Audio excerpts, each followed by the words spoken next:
that last video is gonna be my last video today.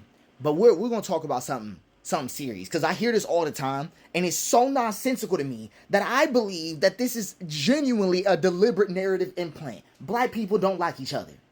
Black people don't like each other is a lie that covers the theft. Okay, so they say it, right? People say it to explain violence without naming any systems, to justify abandonment, to rebrand trauma as culture, to make you believe your pain is internal and not inherited. But the real thing is that black people have always loved each other. We've just never been allowed to do it out loud, without interruption, without cost. Love was criminalized during slavery. You couldn't marry, you couldn't protect your children, you couldn't even grieve openly, so love became secret survival. We weren't cold. We weren't cold. We were being watched. Come on.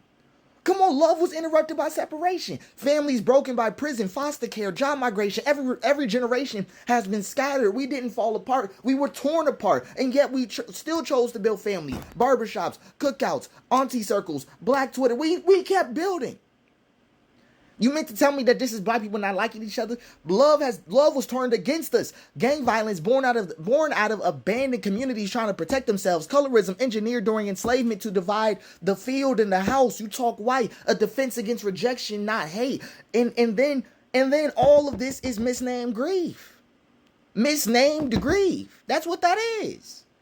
We still love, and we are still loving through fragmentation. So no, we don't hate each other. We hate being misunderstood. We hate being projected upon. We hate being hurt with no language for pain. We hate being vulnerable with no models for repair. So when you're never taught how to process pain, you act it out on each other. What? You could see it as black people don't like each other, or you could see it as black people are in the midst of a tragedy with no answers. On a phone call saying hello and nobody's responding. Okay, this assumption, what it really does is that it makes Black death feel deserved. It makes underfunded neighborhoods feel like personal failure. It blocks empathy from the outside and the inside, and it trains us to distrust each other before the world even gets a chance. It rewrites oppression as dysfunction and then asks us why we're not healed yet. Are you serious? Black people love hard. Too hard. We love through betrayal, through policies, through broken promises. We don't lack love. We lack space to show it and stay alive. What? This is why this narrative around black people don't love each other. We can't stand each other. We can't stand our old culture. You must not be locked in. You must not be in the chair, in the seat.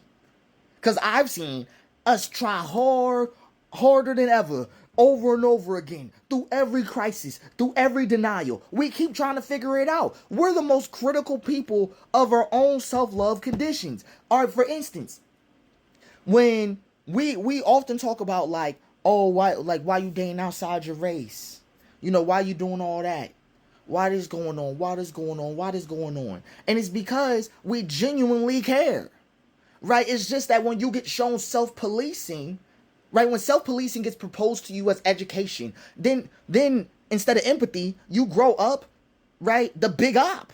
You grow up an op. And then you wonder why everybody's looking at you like this. It's because you went to a school system, got cooned out, right, or got raised at home, got cooned out.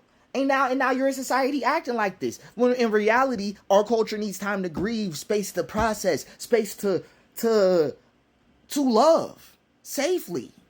Without being watched for once. Without being a spectacle. Like, do you get where I'm getting at? Like, this is one of the things where, like, I can tell, like, people don't understand, they misunderstand the whole real thing that Zeus Network and all those other platforms do to us. And the worst thing about it is that it sells the notion that black people ever got a chance to love freely. It makes it seem like black people have just chosen to be disruptive and all of this. I didn't even get to choose where I was born. I was born in Georgia with black skin. Does that sound like it was optional? Family separated immediately upon landing in this country. Tell me someone else that happened to. I'm just saying, like, It's such an upsetting ass conversation. And the thing is, my folks been trying to tell me don't cuss in these videos, but I promise you, this one of them ones that y'all don't know. Y'all don't know. Anybody who's sitting there talking like this, we might as well change their skin color now. We might as well change him. Cause black people have been trying the hardest this entire time. And you either gonna respect it or you not.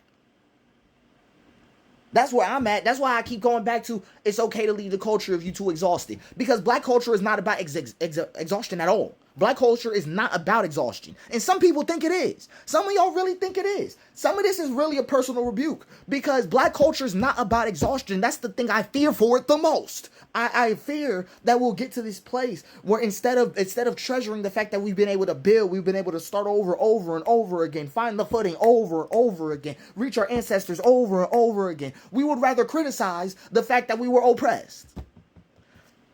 Just a sickening thing to see. I just had to comment on it because it's one of those things where the accusation is so false, man. Bro, got me done stressed. But I hope you get the message. It's so disgusting. It's so disgusting to me. Good God.